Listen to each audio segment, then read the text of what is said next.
Boa noite, pessoal. Boa noite, tudo bom? Eu peço que você aqui se inscrever aqui no meu canal no YouTube, Obreiro Ricardo Bebezão Adulto. Se inscreva no meu canal, ative o sininho e deixe o like. Eu vou assistir o Proteção Repórter, exploração sexual contra a criança, com ele é crime. Olha. O que ela consegue? Ela tá na hora de ir presa. Os mandados de prisão de condenados por violência sexual são resultado de processos que se arrastam por anos na justiça. Há casos aqui em que a condenação só veio 20 anos depois do crime. Esse aqui, estupro de vulnerável preventivo. Foi comunicado pela mãe da vítima, uma adolescente, informando que sua filha foi abusada sexualmente por seu sogro. Então ele é o avô e foi constatado que sua filha estava grávida. Então vamos lá, pegar o cara. E ela disse que um dia ele estava bêbado e foi pra cima dela, acabou mantendo relações sexuais. Mas que isso não aconteceu uma vez só. Aconteceram mais 2 vezes. E que ela chorou muito, pediu para que aquilo não acontecesse, houve o estupro e ainda a ameaça, porque ele ameaçava de matar a adolescente, a vítima, se ela falasse alguma coisa. E ela acaba ficando grávida. Voltar com ele é o objetivo, tá? Só para um pouco antes da gente, mantém um pouco mais de distância. O que aconteceu? Então, a contramaior mãe é a ex-esposa. Falou que teve um problema aqui, que armaram para ele, tudo isso não é verdade. A gente não falou o que era, né? Mas que ele já foi pra Bahia faz 2 anos. Um caso como esse, né? O autor foi pra Bahia. Isso, eu te mando mandada pra Bahia, ver se alguém de lá consegue romper, entendeu? É isso aí.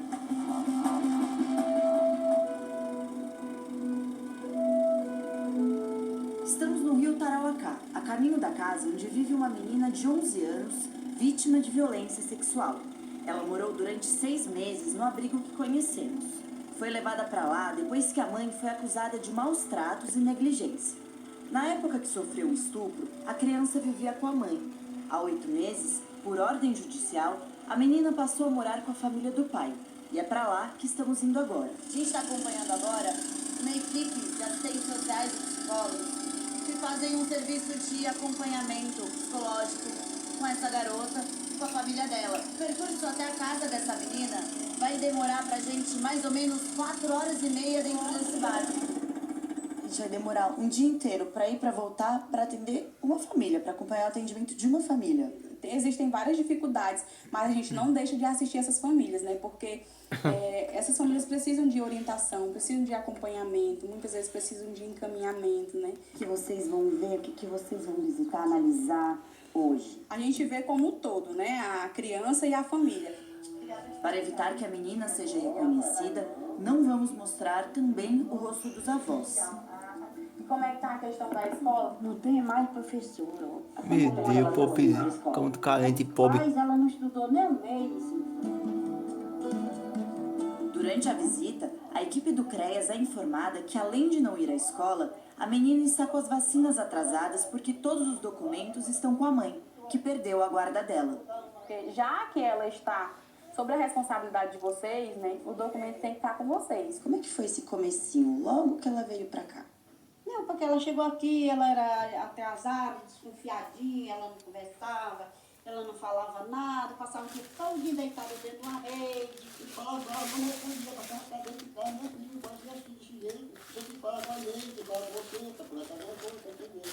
E numa situação dessa, né, que uma menina que ficou, não tinha um vínculo, né, não morava com isso. Natália, inicialmente foi a nossa maior preocupação, porque até então ela não tinha tido contato com os avós, com o pai, então era algo novo, era uma novidade. A gente pensou assim, com certeza ela vai apresentar bastante resistência no início. A senhora percebe uma mudança nela desde que ela saiu do abrigo para hoje? Percebo mesmo, grande mudança. Agora errar a conversa, ixi, tá mais eu, ela dá aquela risada. Ela dá risada. Conversa, fica gritando, fica aqui com a avó. O que você gosta de fazer? Essa roupinha que faz. Senhora que costurou tudo pra ela? Eu que faço pra ela. Aí eu tenho uma também, aí eu brinco mais ela. Acho que é por isso que ela gosta de mim. Ela gosta assim.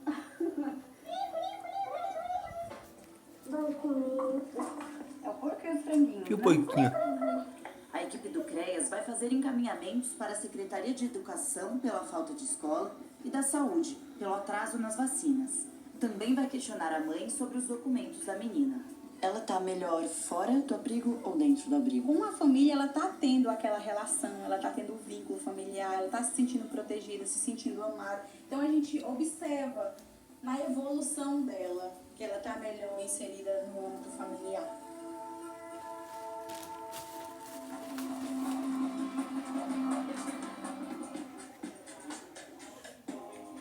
Há pelo menos 3 anos, a Defensoria Pública do Estado do Maranhão organiza ações para treinar alunos e professores para prevenção contra casos de violência sexual contra crianças e adolescentes.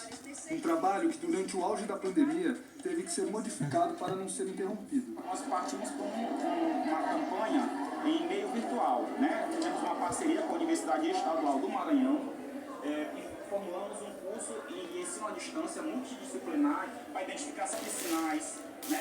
Para aperfeiçoar o olhar do professor, do educador, de conselheiros de trabalho no interior. E esse público acabou se expandindo para outros públicos, porque a gente já sabia que o tema interessava outras pessoas. Então, praticamente todas as aulas foram feitas aqui, nesse espaço. Atualmente, 3.000 pessoas estão fazendo o curso, mas desde que foi lançado, ele já foi visto por mais de 16.000 pessoas. Pais, mães e principalmente professores. Incrível número de professores que atuam em escolas públicas, privadas, que procuram esse curso. E além disso, pessoas que também sofreram de alguma forma, né, essa violência. E aí a gente vê nos depoimentos como esse conteúdo chega a elas e elas se sentem amparadas.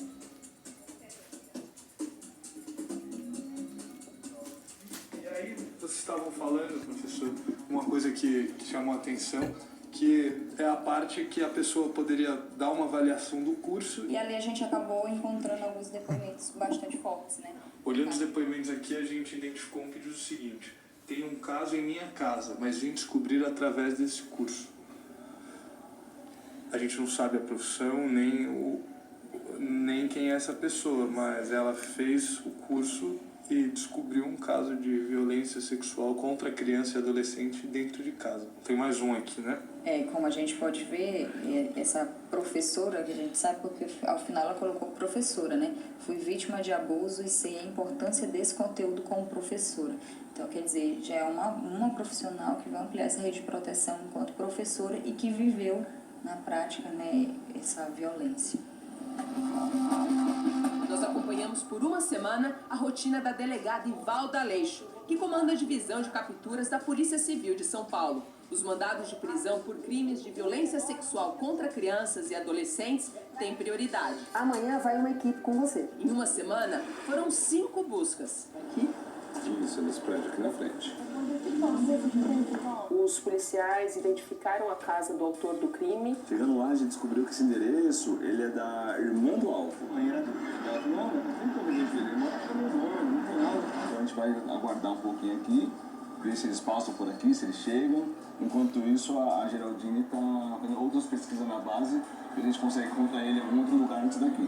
Nenhuma das 5 pessoas foi localizada pelos investigadores. Para agilizar as prisões, a delegada Ivalda organizou uma grande operação para o dia seguinte. Todos de estupro vulneráveis. Então, são bairros da Zona Leste, Zona Sul, tem um pouco na Grande São Paulo e tem a nossa que nós vamos sair de São Paulo para tentar cumprir aí um mandado de prisão para 40 anos de estupro vulnerável.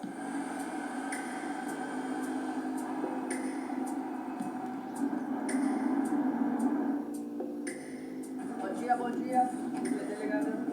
Nada, viu? Você já sabe qual é a missão hoje, né? Trazer o cara. Deixa com nós. Valeu, Sandra, obrigado, viu? Bom, eu e o repórter Thiago Joque vamos acompanhar hoje a Operação Não Me Toque. Serão 11 equipes na rua para cumprir mais de 25 mandados de prisão. Eu vou seguir com a delegada Ivalda, o Thiago vai seguir o agente Luiz. O agente Luiz, que está indo certo. E a delegada Ivalda vai cumprir um mandado de prisão em ilha comprida. Boa sorte. A gente se vê em breve, tá bom? Tá bem. Até mais. Estupro de vulnerável. Atenção, vamos para o endereço 5 e 17 da manhã. Daqui a pouco a gente está lá no local.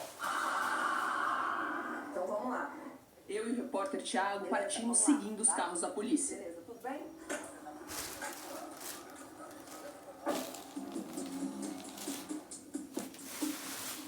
A equipe que ficou em São Paulo está a caminho do Jardim São Luís, na zona sul da capital. O mandado de prisão é contra um pintor de paredes de 59 anos que foi condenado por violência sexual contra uma criança de 9 anos. Tudo bem? Estamos acompanhando o trabalho da polícia, a gente pode acompanhar com licença. Ele vai fazer negócio com a gente, tá? Já sabe o que se trata, né? Sérgio Jorge da Silva é o tio da vítima. O crime foi em 2016, no litoral de São Paulo. Segundo o advogado dele, Sérgio foi condenado a 14 anos de prisão. A defesa recorreu ao Tribunal de Justiça. A pena foi reduzida a 4 anos em regime semiaberto.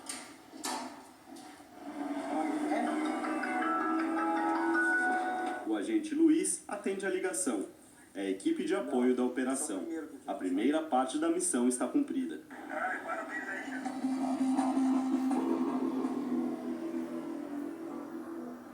A gente chegou agora numa casa de acolhimento aqui em Sena Madureira, no Acre. A gente vai conhecer como funciona o trabalho das assistentes sociais, psicólogos, enfim, de todos os profissionais que trabalham aqui.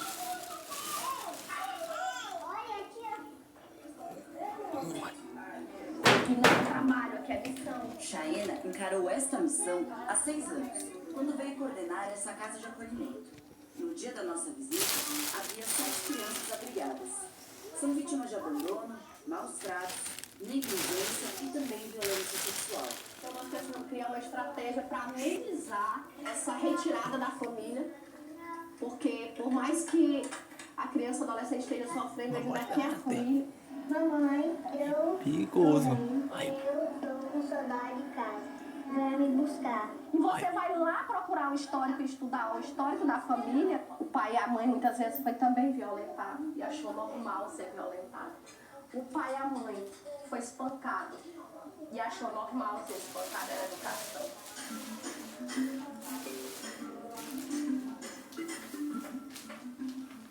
Elas chegam realmente muitas dores na alma. Trauma de um abuso é para toda a vida. Mas a gente trabalha para amenizar, preencher a lacuna que a dor deixou. Porque eu já peguei crianças em situações tão difíceis, gente, aqui. Eu não sabia nem o que dizer para ela. Foi terrível. E ela falava assim para mim, titia, aquele homem não vem mais me buscar aqui. Eu falo, vai não, a titia vai te dar abrigo.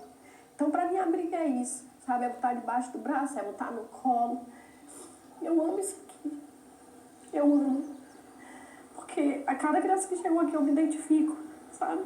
Eu também já fui de rua. Eu também, às vezes eu digo para os meninos, eu digo, meu pai e minha mãe nunca foram me buscar na escola, né? Então, eu me identifico muito, muito, muito. Eu fiz assistência social na pele. Né? E graças a Deus, assim, eu dei a volta por cima.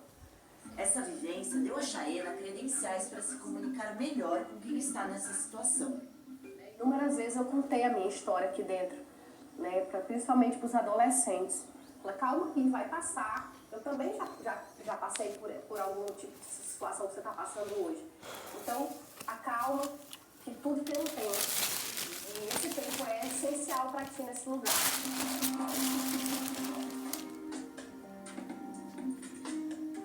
Nós estamos em São Luís, um bairro periférico aqui da capital do Maranhão, e a gente veio conhecer o coletivo Meninas Cidadãs. Nós conhecemos um pouco do trabalho do coletivo na escola do bairro no dia anterior, quando a convite da Defensoria Pública do Estado, elas participam. E daí, vamos lá? Você já sabe qual é a missão hoje, né? Brasil, cara. Deixa com nós. Operação Não Me Toque. Serão 11 equipes na rua para cumprir mais de 25 mandados de prisão. A delegada Ivalda vai cumprir um mandado de prisão em Ilha Comprida. Ilha Comprida fica no litoral sul de São Paulo. A ordem de prisão é contra um ex-professor denunciado há 11 anos pelo estupro de 2 sobrinhos, de 8 e 10 anos de idade. Ele foi condenado a 40 anos de prisão. A gente vai viajar 2h30. Ele mora lá, é isso? Tudo indica que está residindo lá, né? Nós localizamos a esposa, 2 filhos que ele tem, já adolescentes e um já maior. Localizamos carro, fizemos um levantamento de campo. Estivemos lá no final de semana. E tudo indica que ele mora naquela residência. Tem ninguém. Acho que a gente pode sair, parar mais na frente para conversar. E aí? Bingo? Ele tá aí? Vizinha falou que mora ele com a esposa, os 2 filhos. Ele tá aí. Tá. Eles não saem nunca de dentro de casa. Foi a coisa mais difícil de sair de casa. Toca a campainha, eles não saem pra atender. Vai ter que entrar. Próximo bloco. Agora que quiser sair. Ela deixa.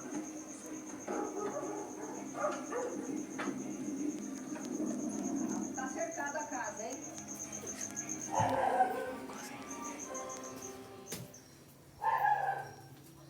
Lídia Maria, nossa faz 60 anos que ela estreou em novelas, para fazer mocinhas ingênuas, mas escapou da armadilha de um papel só. Século XXI, você faz uma vilã e é a melhor atriz da Associação de Críticos de Arte. Depois desse trabalho, eu acho que eu me descobri de bem com a vida, com um humor muito grande. E graças a Deus, porque isso é que acho que me deu essa longevidade na minha profissão.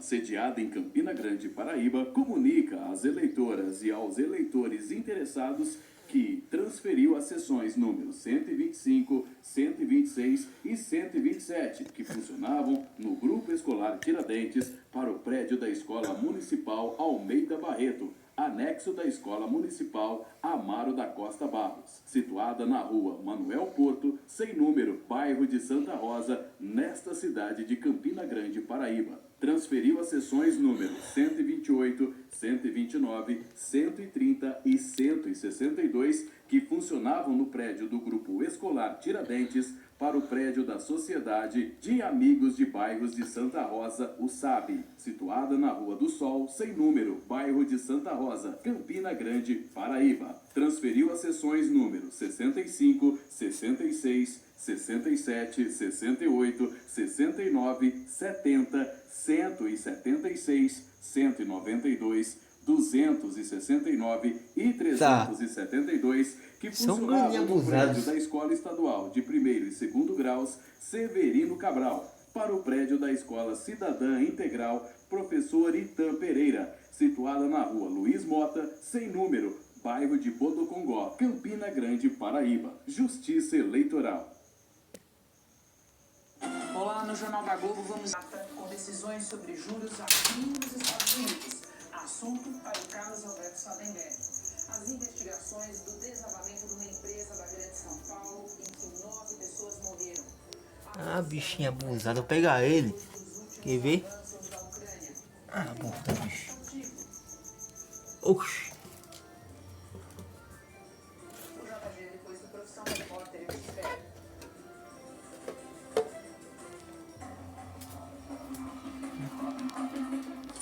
No litoral de São Paulo, a equipe localizou a casa do ex-professor, condenado a 40 anos de prisão pelo estupro de 2 sobrinhos, de 8 e 10 anos de idade.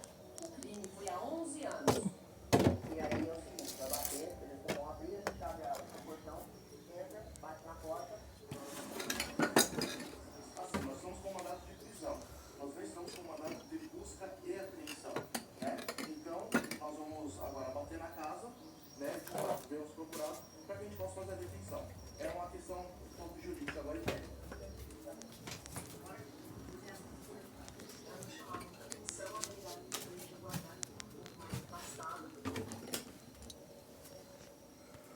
E assim que ela me der um sinal, eu vou até lá.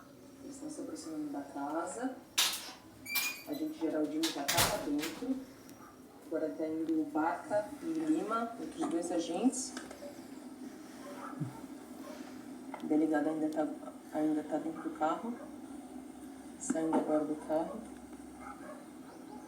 Ah, ela deu sinal.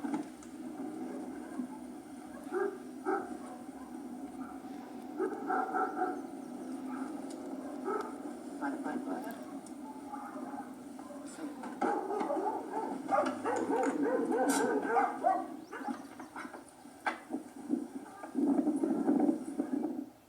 Só me aproximo quando a polícia está com a situação controlada. Tá cercada a casa, hein? Só pro senhor, tá? Tem o documento dele, por gentileza? A gente não invadiu a casa, tá? Nós entramos com consentimento. Então acompanha aqui, por gentileza. Nossa, calma, senhor, pra cá. Isso. Nesse momento, você está sendo Preso pela capturas. O senhor está preso pela divisão de capturas. O senhor sabe da pena? Eu sei. O senhor tem advogados constituídos? Tenho um advogado aí. Tá. O senhor não quer... O senhor quer levar um outro agasalho? Não? O senhor toma algum medicamento contínuo? Não. Não toma nada? Segundo a delegada Ivalda, ainda dentro da casa, José Luiz Camargo Ribeiro disse que foi professor por 28 anos e saiu por causa das denúncias. Ele alega inocência, diz que foi vítima de uma vingança. A defesa dele já recorreu 2 vezes, mas o Tribunal de Justiça manteve a condenação. Pena de 40 anos de prisão. Valeu, Rimar. Bom, valeu. Essa foi sensacional. Ele vem até São Paulo, ele vai...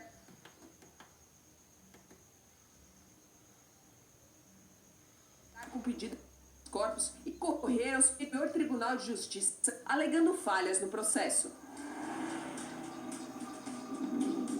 No final do dia, a operação organizada pela delegada Ivalda conseguiu cumprir 7 dos 27 mandados de prisão.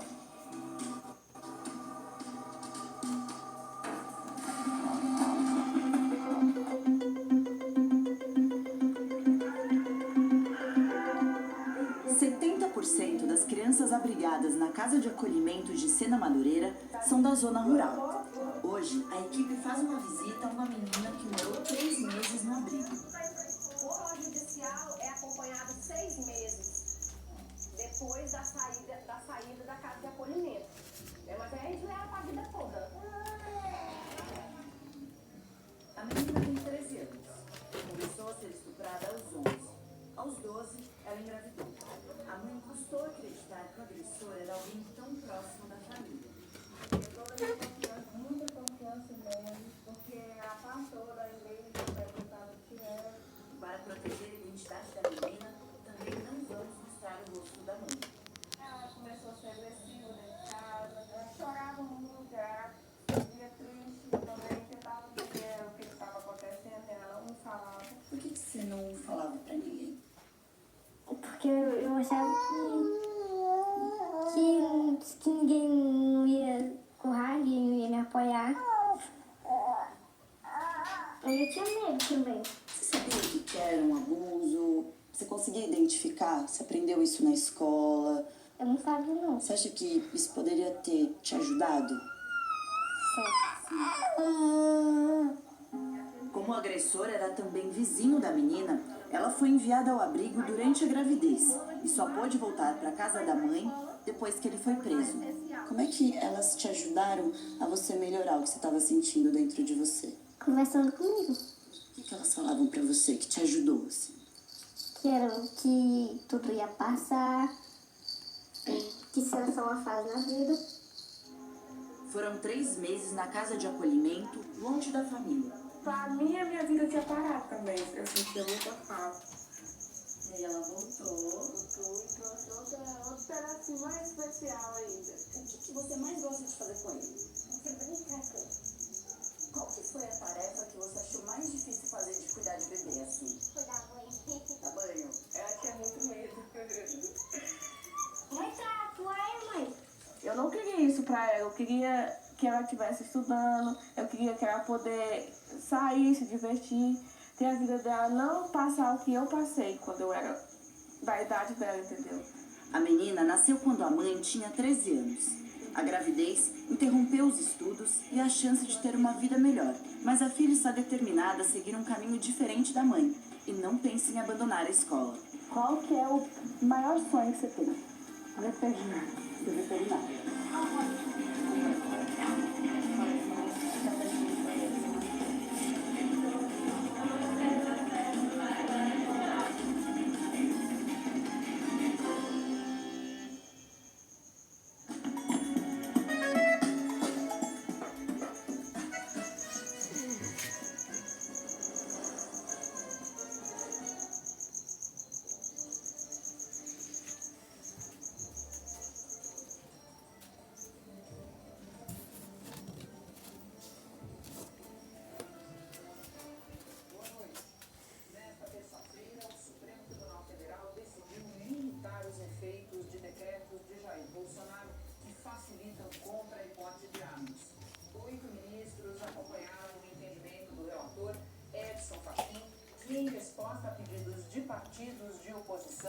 tinha considerado numa liminar que esses decretos aumentam o risco de violência política perto das eleições. Portanto, 9 votos a favor. Apenas Nunes Marques e André Mendonça. De grãos pela Ucrânia. Mas paz, que é bom. Você quer uma negociação para cessar fogo? Nada disso. Guterres pediu união, uma coalizão de todas as nações para enfrentar essa crise. A confiança se desfez, ele disse. As desigualdades explodiram, apontado como o mais forte do dia. Ele fez uma veemente defesa da Ucrânia, diante da invasão russa. Também convidou os colegas a enfrentar com mais justiça social a crescente desigualdade no mundo. O presidente francês Emmanuel Macron focou na guerra. Ele atacou os países que continuam neutros diante da agressão pela Rússia. Diz que quem permanece em silêncio... Esse aí aponta para ser o anticristo, isso daí. Emmanuel Macron. Estados Unidos e seus aliados querem aproveitar a presença dos líderes mundiais aqui na ONU para tentar convencer os países que continuam neutros a mudar de posição e pressionar a Rússia a parar com a guerra.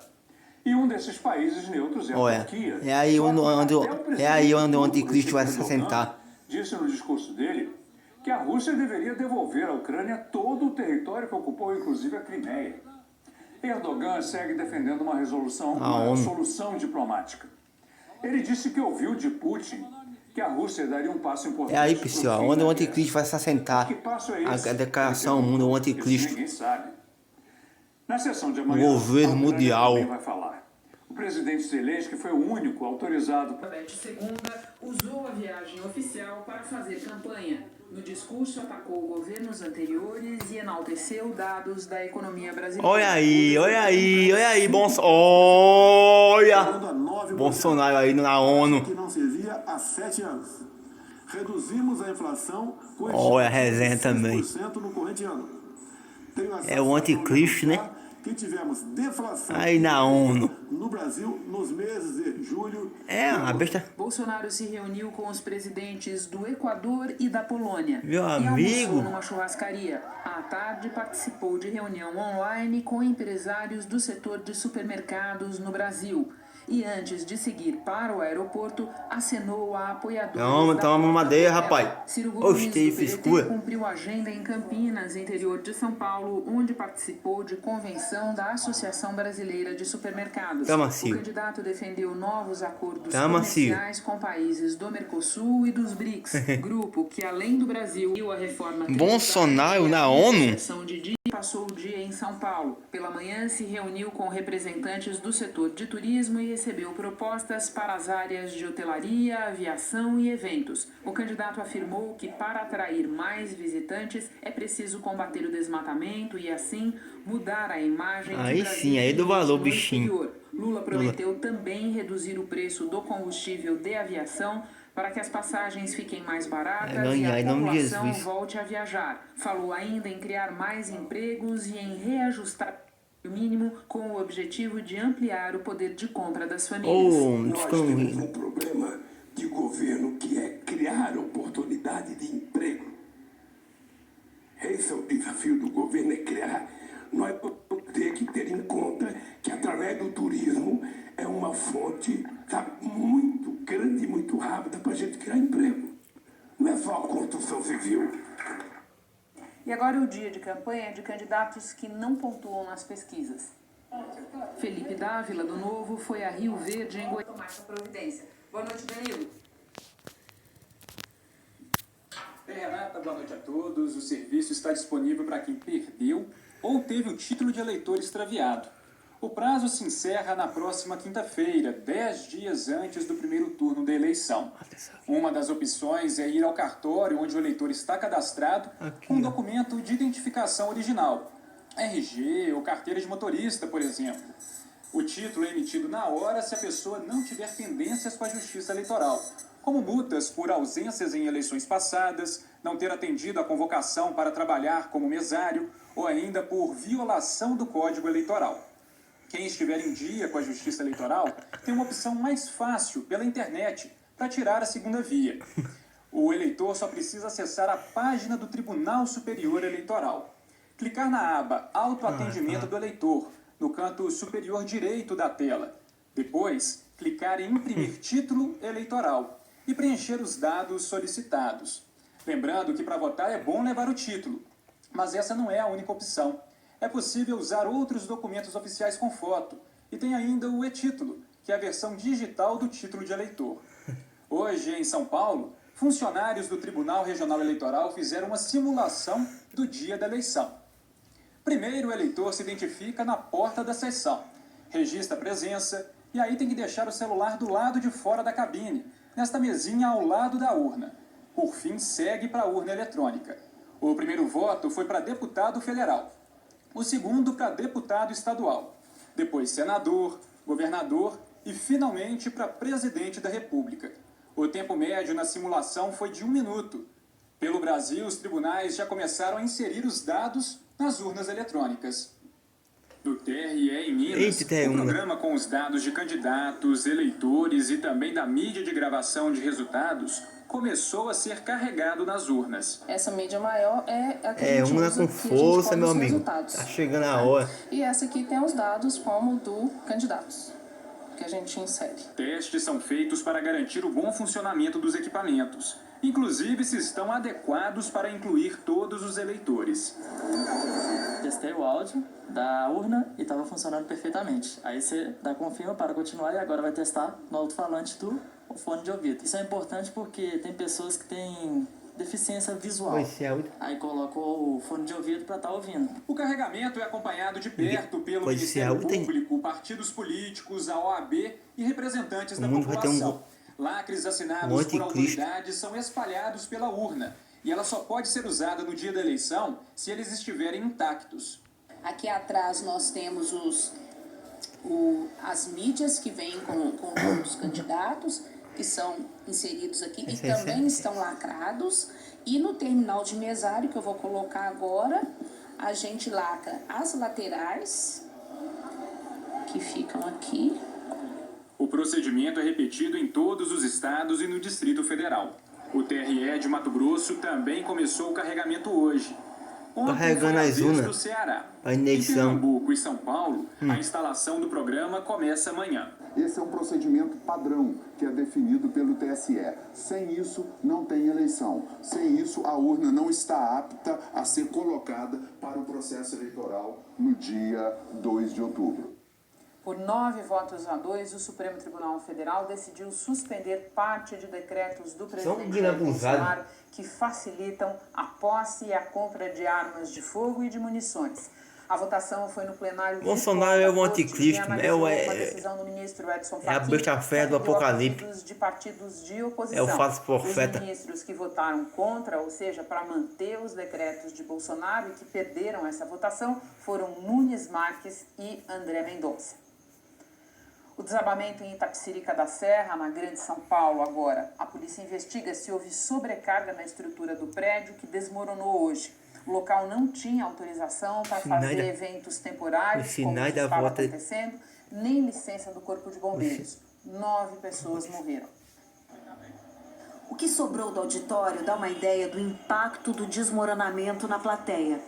Misericórdia, que é isso? Foi fatal para 9 pessoas. Gente como a bacharel em Direito, Letícia Lira, de 26 anos, que trabalhava na empresa. Na manhã dessa terça-feira, cerca de 70 pessoas se reuniram para acompanhar um evento político em um prédio, dentro de um dos galpões da empresa de containers em Itapecerica da Serra. Por volta das 9 da manhã, parte da estrutura desabou. Os funcionários começaram o resgate das vítimas. Meu Deus do céu. Que tristeza. Calma, calma, calma. Calma, Carol, calma, Carol. Ah, meu pai do céu. Ah, meu Deus. Os bombeiros trabalharam atrás de sobreviventes por 7 horas. Misericórdia. Eu tava quase na saída já, aí eu caí lá embaixo, mais ou menos 3 metros de altura. E começou as coisas caírem na cabeça, vidro, a parte dos MDF e a parte da laje que ela rompeu lá e ela desceu. Já era noite quando os peritos da Polícia Científica deixaram o complexo da empresa. Começa agora uma investigação sobre as prováveis causas do acidente, que passa por descobrir da Prefeitura e do Corpo de Bombeiros se o prédio onde a estrutura desabou tinha permissão para funcionar. Fiscais do CREA, Conselho Regional de Engenharia e Agronomia, descobriram que o auditório não aparece no projeto encaminhado para aprovação da Prefeitura. Não tinha autorização para evento temporário, nem licença do Corpo de Bombeiros. A suspeita da Polícia Civil é de que houve uma sobrecarga na laje que desabou. O imóvel que desmoronou fica numa área de proteção e recuperação de mananciais. Segundo a CETESB, órgão estadual, a empresa responsável, a Multitainer Comércio e Locação de Contêineres, tinha autorização para usar o local. Mas, de acordo com a Secretaria Municipal de Planejamento... São bichinhos abusados. Oxi. A CETESB esclareceu que atualmente está sendo avaliado o pedido de regularização desse empreendimento. Nós procuramos a Multitainer Comércio e Locação de Contêineres, mas não tivemos retorno. Daqui a pouco, definidos os itens, que é tratado aqui pelo Carlos Alberto Sabenberg. Sabenberg, boa noite. Eu começo te perguntando do Banco Central do Brasil se você considera correta a expectativa de que por aqui... Fotos íntimas de outra amiga dela. Foi então que minha filha acreditou e mandou as fotos. Uma das vítimas de um pedófilo virtual viveu momentos constrangedores. O menino de 13 anos se viu obrigado a enviar fotos sem roupa para desconhecidos.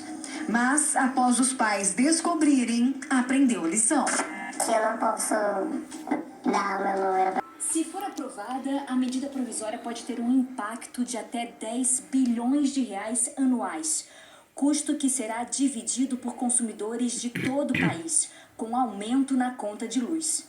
Os deputados decidiram alterar o cálculo dos custos de transporte de energia. Na prática, a medida favorece os geradores do Nordeste, que passam a pagar menos para transportar para o restante do Brasil a energia gerada em excesso na região. Segundo o levantamento da Associação dos Grandes Consumidores Industriais de Energia, com base em dados da Agência Nacional de Energia Elétrica, a ANEEL, o aumento na conta varia entre 5,67% em Alagoas e 1,40%.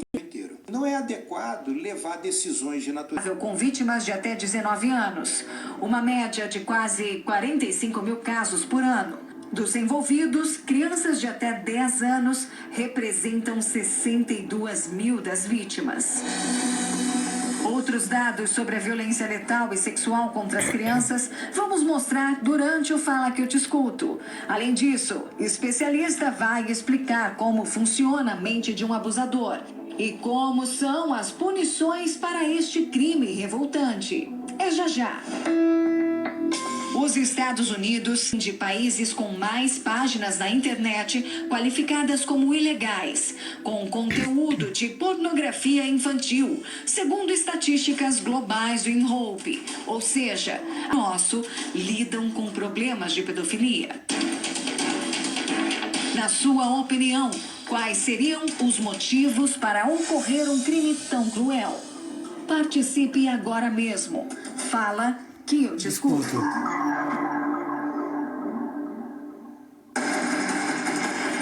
Do prédio onde mora para a delegacia. Preso em flagrante. E mais, investigado por pedofilia e estupro de vulnerável. Um ator consagrado envolvido num enredo. Mais importante. Boa noite, Dondóssola. Oi, Renata. É infantil. Por causa dessas imagens, o ator foi preso em flagrante. José Dumont mora no mesmo endereço há cerca de 30 anos. É um dos moradores mais antigos do prédio. Os vizinhos o conheciam como uma pessoa solícita e gentil, com uma rotina simples, tomando café sempre criança, e decretou a prisão preventiva. Na decisão, reforçou que há a possibilidade de o vídeo ter sido feito pelo celular apreendido. Ou seja, além de armazenar esse vídeo de pornografia infantil, o ator pode ter produzido as imagens. Um crime ainda mais grave. Também foi achada uma imagem de transferência bancária feita para a conta da vítima, que deu origem à ação policial. O juiz ainda ressaltou que a prisão se mostra necessária e proporcional, devendo ser destacado que os fatos impostos ao ator são reconhecidos como crimes graves, e reforçou. É uma doença, você está enganado. Eu peguei agora aqui num site, por exemplo, um site onde, eu não vou dar o nome aqui, não vou dar os créditos, mas apenas para trazer aqui para o debate, onde um advogado, ele diz assim, eu vou ler na íntegra aqui, o que uma pessoa que defende que a pedofilia seja uma doença, e a gente está aqui para debater o tema, o que você pensa, ele diz assim, esse advogado: a pedofilia, segundo a Organização Mundial da Saúde, é uma doença em que o indivíduo possui um transtorno psicológico. A pedofilia é uma doença e, como tal, deve ser encarada e tratada. Ninguém pode ser punido criminalmente por ter alguma doença. Importante ressaltar também, ele diz, que não existe cura para a pedofilia. E por este motivo, o pedófilo, que é quem padece de pedofilia, deve ter acompanhamento clínico. O que você pensa sobre isso? Você acha que a pedofilia, pode colocar a pergunta aqui, você acha que é uma doença, como muitas pessoas defendem?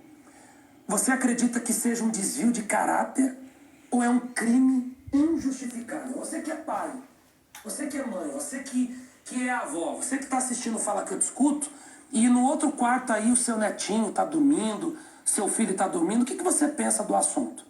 Você pode opinar a partir de agora no nosso Facebook e também no nosso Instagram.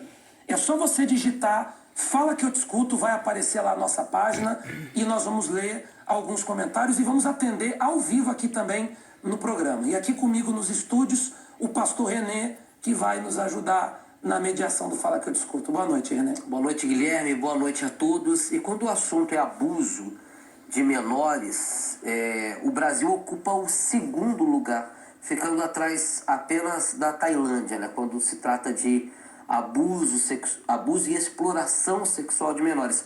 E a reportagem falou sobre dados de pessoas que, em sua maioria, têm como o abusador pessoas que moram... Que está na linha é o Anderson, ele é advogado criminalista lá de Brasília. Boa noite, Anderson. Boa noite, Guilherme. Boa noite, pastor René. Satisfação estar aqui podendo compartilhar aí com vocês. Nós é que agradecemos a sua participação aqui no Fala Que Eu Discuto. Obrigado. Antes de você dar a sua opinião, deixa eu já vou te colocar numa saia justa já. Você pegaria para defender um pedófilo? Você aceitaria a causa para defender um pedófilo? Não. Ele, como técnico, como pai, como estudioso no assunto, defender um pedófilo, não, de acordo com a técnica, com que a lei traz, talvez sim. Misericórdia, é o fim do mundo. São vários fatores que são considerados para que efetivamente eu possa tomar essa decisão. Uhum. E o que você pensa sobre o assunto? Você acha que é um crime injustificável? Você acredita que seja desvio de caráter, uma doença? Você tem alguma outra opinião além dessas aqui? Bem, nós como profissionais, a gente tem que saber separar, né, a pessoa do profissional. Como pessoa e como pai, eu vejo como algo injustificável. Eu costumo dizer que, como advogado criminalista, eu costumo me colocar no lugar do meu cliente para poder cogitar a melhor hipótese de praticar aquela conduta. E o estupro, principalmente quando é de vulnerável, é uma conduta que eu não vejo essa hipótese nem de forma remota. Contudo, de acordo com a legislação, né, de acordo com o que prevê o manual de diagnóstico de transtornos mentais, que traz aí a pedofilia como um transtorno mental, né, a gente tem previsão, inclusive, é o CID-10, F65.4, dizendo que a pedofilia é um transtorno mental. Né? Então, judicialmente falando, o artigo 26 do Código Penal diz que quando a pessoa ela entende o caráter ilícito do fato e consegue se autodeterminar de acordo com ele, ela é imputável. Ou seja, ela pode responder nas penas da lei. Contudo, quando a pessoa não entende o caráter ilícito do fato, por uma doença mental, por um problema psiquiátrico, ou não consegue se autodeterminar, ela, em vez de ir para uma prisão, ela tem que ser submetida a uma medida de segurança. Né? No caso, uma internação, por exemplo, no manicômio judiciário. Então, isso depende de cada caso. a gente precisa de um laudo psiquiátrico para saber se efetivamente a pessoa padece desse transtorno, se ela conseguia controlar os impulsos dela, se ela realmente sofre dessa parafilia ou se é realmente ali uma questão de ocasião. Né? Então, cada caso é um caso. Então, isso exige provas concretas para que o juiz possa aí tomar uma decisão. Ok, Anderson. Eu agradeço a sua opinião, viu? Aqui no nosso programa. Uma boa noite. Muito obrigado. Boa noite. Obrigado. Você pode seguir ligando, você pode também seguir dando a sua opinião pelas nossas redes sociais. Enquanto o pastor Renê vai atender a próxima pessoa, que é o Márcio,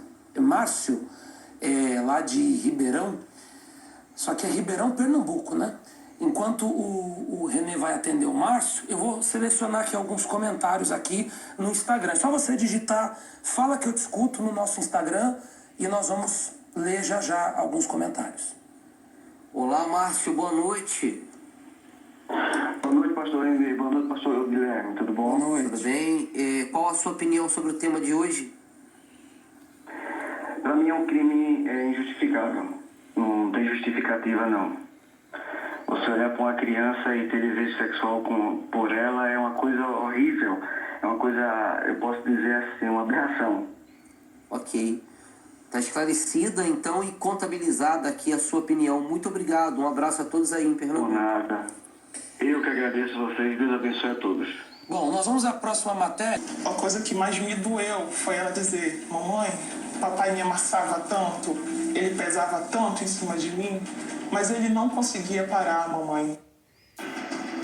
Em algumas situações, as crianças não conseguem se abrir com a família, mas mudam de comportamento. E é assim que mães conseguem perceber que alguma coisa está acontecendo. Como esta mulher que presenciou a porta e lá eu conversei com ele, tentei conversar com ele, né? E tirei a roupa dele para ver se tinha marcas, para ver como é que estava o corpo dele. Um estudo feito no Brasil mostra que em 4 anos o país registrou 180 mil casos de estupro de crianças ou adolescentes, ou então estupro de vulnerável, que pode ser qualquer ato libidinoso com pessoas menores de 14 anos. A pesquisa ainda revela que 80% das vítimas são... Iniciada a nossa enquete, nós estamos ao vivo. Coloca o horário para mim aqui, no TP aqui para mim, por favor. 1h da manhã e 11 minutos agora, 13% acredita que seja uma doença. Para 21% é um desvio de caráter. E para a maioria, 66% é um crime injustificável. Pelo que eu estou vendo aqui nos comentários, no Instagram, eu só consegui encontrar esses 66%. Porque eu não achei aqui, de verdade mesmo, que eu quero achar porque a gente gosta de expressar aqui todas as opiniões, mas aqui eu não consegui. Dos transtornos mentais, a pedofilia é considerada uma doença. Então, é isso que... Oi? Doutora, por favor, estamos ouvindo. Ah, sim.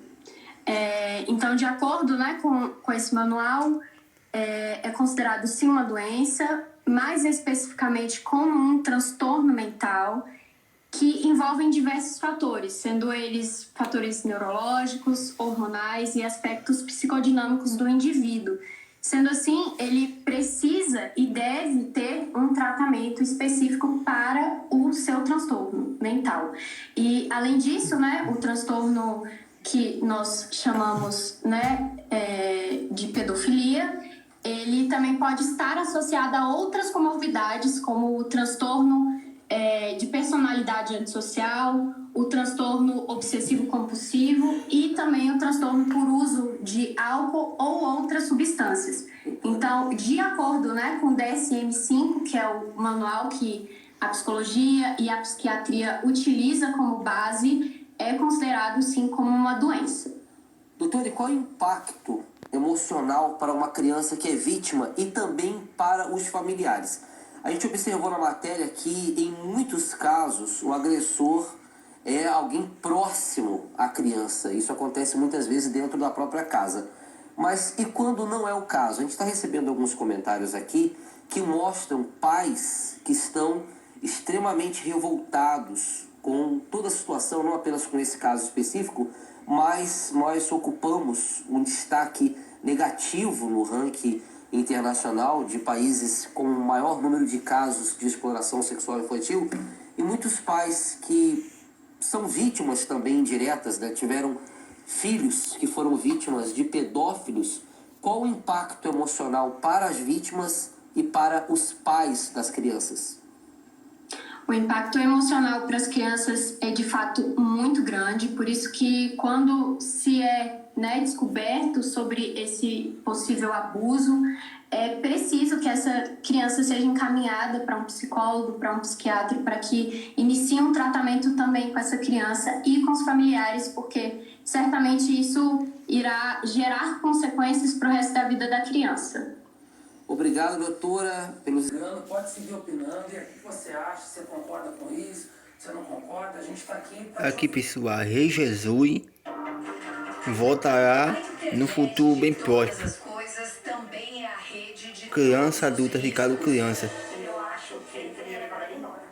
Eu acho que teria acontecido coisa pior. Eu acho que poderia ter tido um abuso. Vivo aqui com Fala Que Eu Discuto, e a segunda parcial da enquete disparou aqueles que acreditam que seja um crime injustificável. 78%. 16% desvio de caráter e 6% acreditam que seja doença o caso da pedofilia. Bom, nós estamos com muitos comentários na nossa página do Instagram, do Facebook, tem muitas pessoas opinando. Nós vamos registrar aqui na medida do possível, porque realmente hoje você vê, né, Renan, que é um tema que mexe com as pessoas, né? As pessoas querem opinar, querem participar, e tem muito comentário aqui no Instagram, e acredito que no Facebook aí também, né? Especialmente de pais aqui. Por exemplo, a Laís, ela diz: pedofilia é uma doença. Da mesma forma que as pessoas que têm cleptomania, né? O crime ocorre quando a prática do delito, é a opinião da Laís. E Ana Bessa, ela diz: não tem doença nenhuma, não existe isso de doença, ainda mais quando se trata da vida de uma criança. É a opinião dela. A Fernanda, ela diz: isso é falta de uma surra. E tem muita opinião aqui. No Facebook tem também aí, né? Tem sim. A Rita, para mim, a pedofilia é uma doença. Todos os pedófilos deveriam procurar um psicólogo, é a opinião da Rita. A Val parabeniza o juiz do caso do ator. O Edilson, prisão perpétua e com castração química. Eita. A Fátima, desvio de caráter. O Júlio César, pedofilia não é uma doença, é um desvio de caráter gravíssimo. A Cleonice, não tem nada a ver com a doença, isso é falta de caráter mesmo. Agora, nós estamos recebendo também muitos comentários de pessoas que estão se identificando com a situação, adultos, dizendo que até hoje não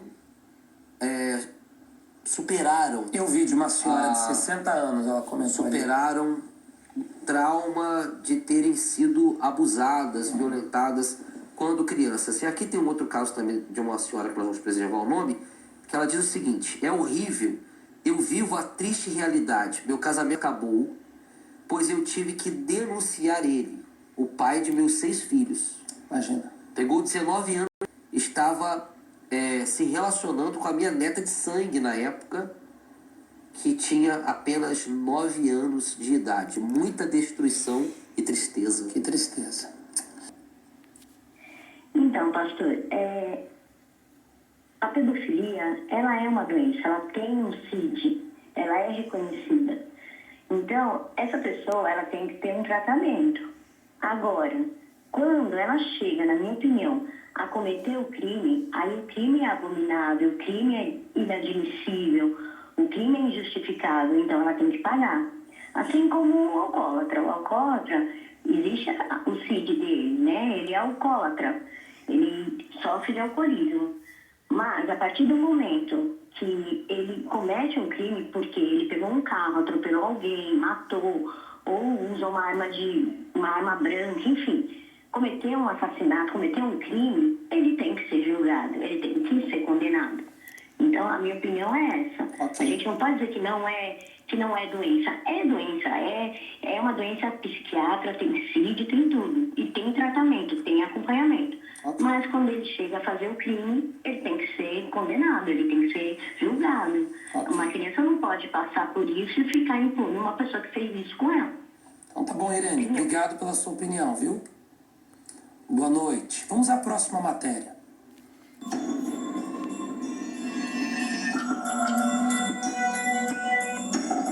Meu Deus, bichinho. Um crime cruel.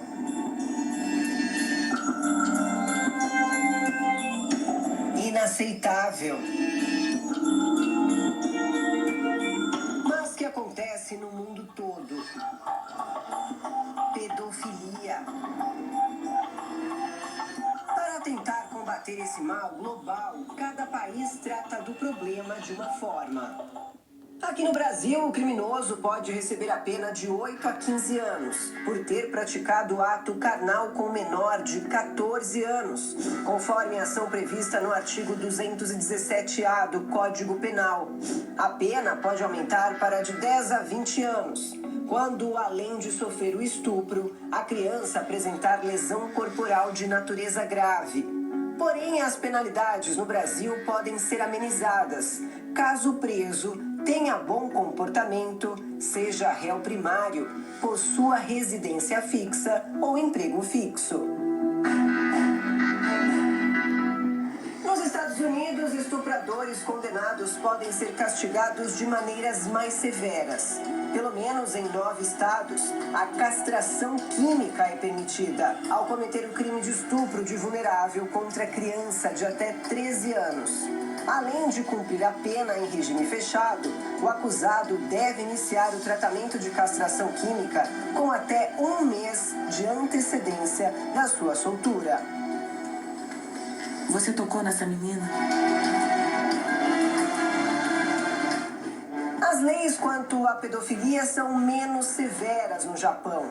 Quando alguém é condenado pelo crime de pedofilia, pode ser sentenciado a pena mínima de 5 anos. Uma nova lei acrescentou 1 ano de pena em regime fechado, caso o abuso sexual resulte em lesões físicas e morte. Onde as leis se misturam com a religião, no Irã, quem abusar sexualmente de uma mulher pode ser chicoteado em praça pública, mas pode receber pena de morte, caso a pessoa seja um estuprador em série ou se tiver raptado a vítima. Misericórdia. Pedófilos e estupradores são decapitados na Arábia Saudita, seguindo a lei islâmica, o que significa que o acusado precisa sofrer antes de morrer.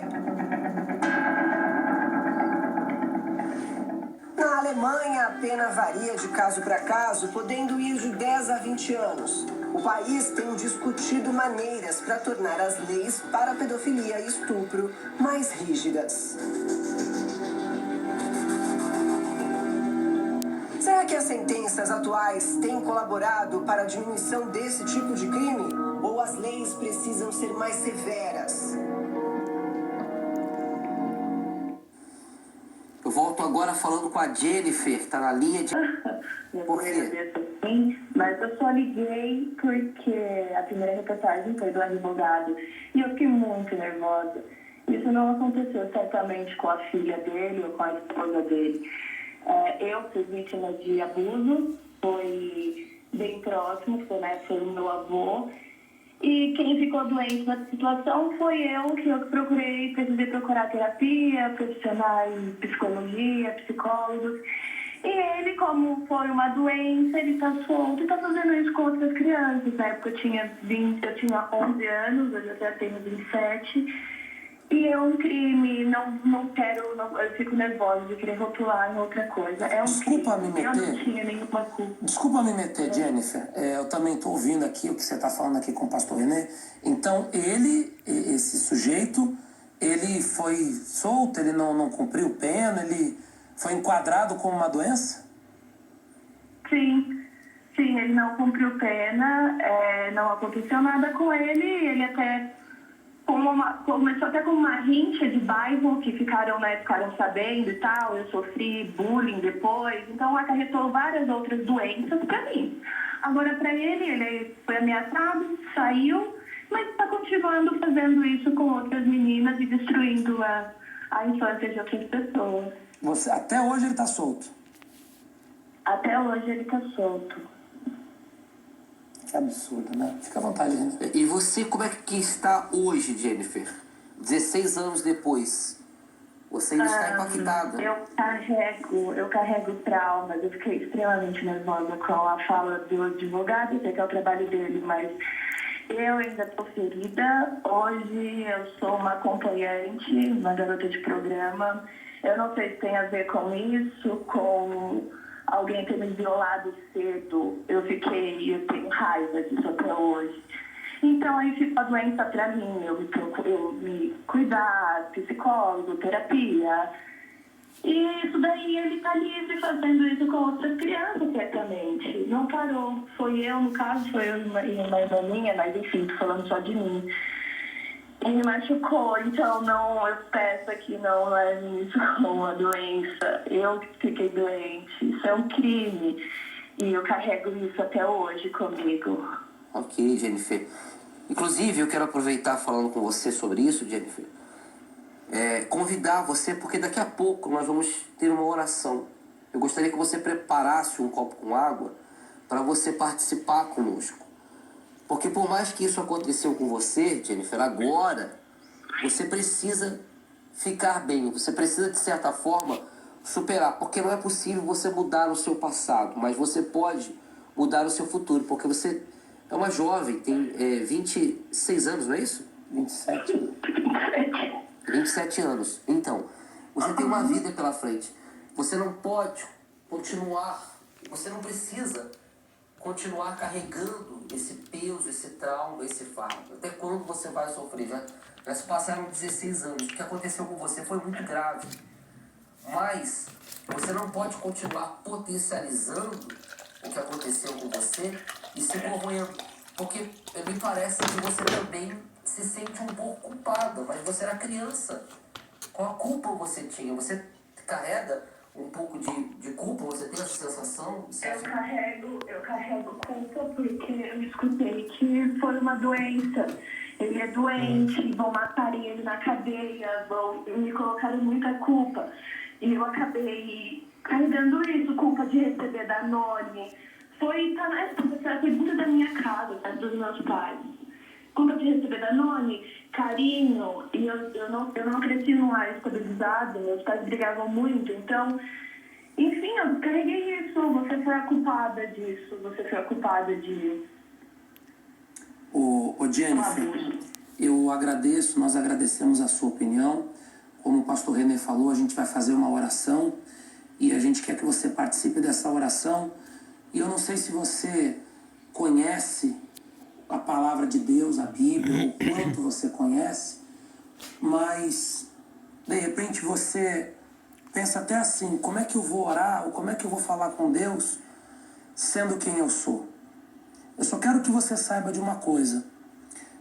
A Bíblia diz aqui, eu até vou pedir aqui, ó, pode ir, eu não sei se dá para dar o zoom, senão eu aproximo aqui, ó. Josué capítulo 2, deixa eu me levantar aqui. Desculpa, com licença. Ó. Quando o povo de Israel entrou na terra prometida, eles receberam a acolhida de uma mulher. E até então, aquela mulher que foi usada para de Sitim, 2 homens a espiar, dizendo: ide reconhecer a terra de Jericó. Foram, pois, e entraram na casa de uma mulher prostituta, cujo nome era Raabe, e dormiram ali. Eu não acredito que você está assistindo esse programa por obra do acaso, não. Nós vamos incluir você na oração, e ainda que você diga assim, mas como que eu vou falar com Deus? Que moral eu tenho para falar com Deus? Quem nos justifica é o Senhor Jesus. E se você quiser e crer, a sua vida começa a mudar a partir de hoje. Tá bom? Tá bom. Prepara um copo com água. Já já nós vamos orar. Se você quiser marcar um atendimento com um pastor ou com uma esposa de pastor, você fica na linha aí, que nós temos, eu não sei se a Leonor, por exemplo, está aqui a Leonor está aqui na central hoje. Se tiver as esposas que estiverem aí na central, uma das esposas dos pastores vão pegar o seu contato, vai entrar em contato com você e vai marcar um atendimento, tá bom? Muito obrigada. Deus abençoe. Antes da gente encerrar aqui, eu tenho só um crime. Olha, pastor, eu acredito que é um crime, tá? Muito grave. Uma pessoa que faz uma coisa dessa, ela merece ser presa, castração química, merece pena de morte, tá? É um miserável sem noção, um abuso de poder, porque uma pessoa dessa fazer uma coisa com uma criança, faz com um deficiente, uma idosa, uma pessoa que não pode se defender.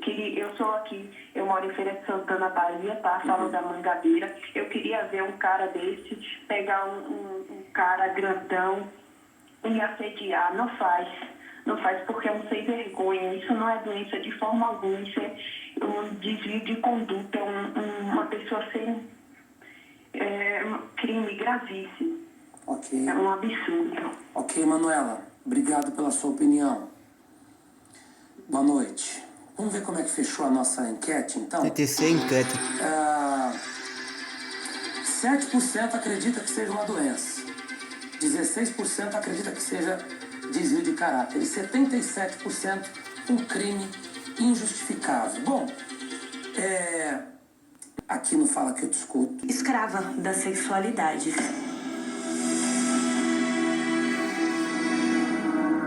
Nesta época que eu iniciei nas drogas, comecei a cheirar cocaína, comecei a beber muito e fui cada vez mais me afundando. Todas as noites, quando eu saía dessas noitadas, eu chegava em casa e eu chorava.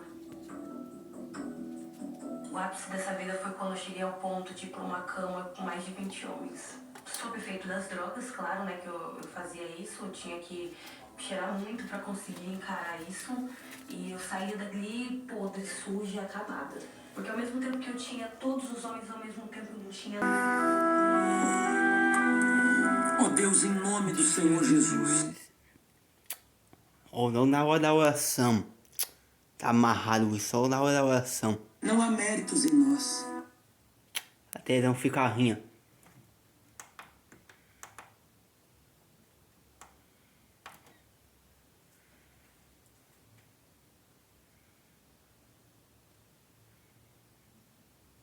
Ah, meu Deus do céu. Pronto, o canal 12 agora. O nosso acesso à tua presença é Sim, através meu do Deus, Pai, nome de Jesus. presença, meu Deus. E em nome de Jesus nós... Só uma televisão, enfim. Tá... E eu oro por tantas outras Jennifers por aí, meu Pai. Garotas de programa, garotos de programa. Pessoas que acabam vendendo a sua pureza, a sua vida, o seu corpo, para buscar o sustento. E muitas vezes não é por falta de trabalho, de dinheiro só, não. Mas por um abuso na infância, por coisas do passado que ninguém entende. Mas eu te peço em nome de Jesus, meu Deus, vá ao encontro agora dessas pessoas, daqueles que são sinceros. Ainda que essa pessoa seja a pessoa mais suja do mundo, mas ela está com esse desejo real de mudança. Sim, meu Pai. Vá ao encontro dela agora. Pai. Eu oro por essa pessoa que nos julga, que nos condena, que nos critica. Sim, meu Pai. Que todos os dias procura nas drogas, nos vícios, um pouco de alívio. E tudo que ela encontra é um alívio passageiro. Mostra para ela, meu Deus, a verdadeira alegria que está em Ti. Eu oro por aqueles que estão nos hospitais agora, doentes. Pessoas que estão perdendo a batalha para o câncer. Eu oro pelas mães cujos filhos são especiais, cujos filhos têm síndrome de Down, têm autismo, têm qualquer situação que torna esta mãe muito mais especial. Eu oro por ela, meu Pai, e às vezes é mãe solo, é pai solo, porque todos os outros abandonaram Eu oro por essa pessoa que sabe, que conhece de perto o que é dor, o que é aflição, o que é levantar de madrugada, correndo para ir para o hospital, com o filho tendo uma crise de asma, tendo ataque epilético. Eu oro por essas pessoas. Sim, meu Pai. E por todos que se agarram a essa oração e que creem em o nome de Jesus, seja essa água abençoada, e quem beber, que receba forças agora, em nome do Pai, do Filho e do Espírito Santo. E seja fortalecido agora mesmo. Você que ficou com a gente até o final, amanhã nós estaremos de volta, ao vivo, sempre ao vivo, a partir da 00:45. E agora, fora do ar, se você quiser um atendimento, você pode ligar no mesmo número que você ligou para dar a sua opinião. Esse número agora ele funciona como auxílio espiritual. 0 operadora 11 3573 3535. Pastor René, muito obrigado, viu? Mais uma vez, bom dia a todos. Bom dia.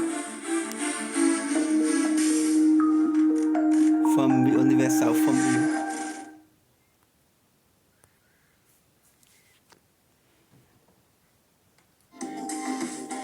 Ele já foi considerado... É, pessoal, só Jesus, né?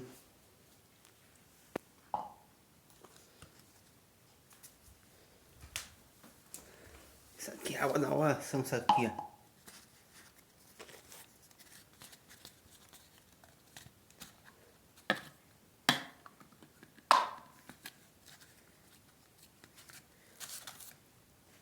Tinha uma aranha ali.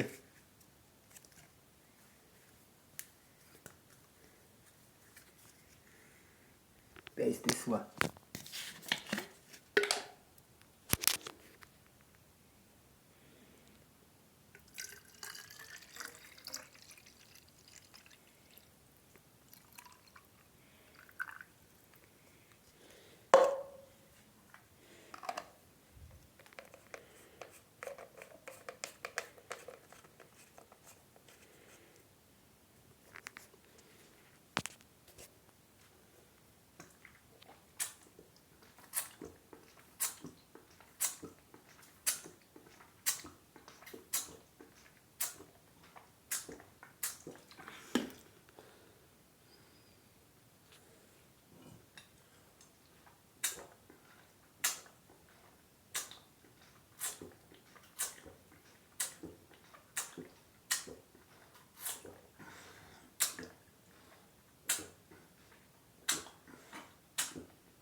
A oração madeira.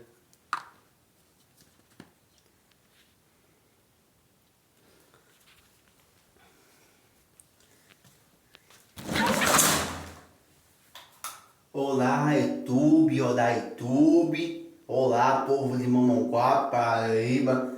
Eu mando um abraço para Eliane do SBT, enfim. Eu sou deficiente mental, mas não faço isso com criança, com ninguém não. Isso é falta de amor. Amor a Deus, amor ao próximo. A pessoa estuprar, matar, isso é falta de amor a Deus. Eu peço perdão aqui ao YouTube, a plataforma YouTube, desculpa aqui o YouTube, tá bom? Olá, YouTube, tudo bom? E bom dia, povo de Mamanguape, Paraíba, minha cidade. Nasci no dia 12 de janeiro de 1993, aqui em Mamanguape. Eu mando um abraço para Eliane do SBT, Rodrigo Faro. E esse vídeo tá na rede social, o Kayai. Kayai, o TikTok, Facebook, enfim. O nome do meu Kayai, o nome do Kayai, pessoal, o nome do canal do meu Kayai, Roberto Ricardo Criança.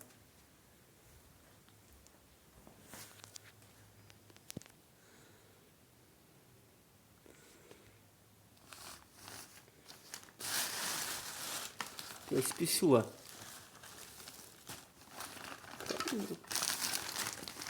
Cadê a chupeta? Tá aqui.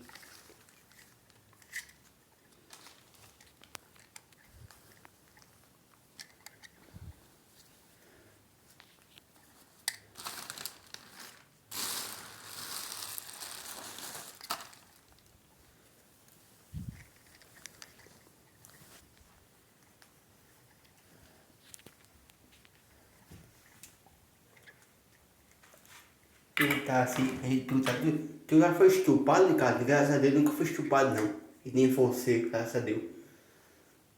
Isso é safadeza, pessoal. A pessoa estupar é safadeza.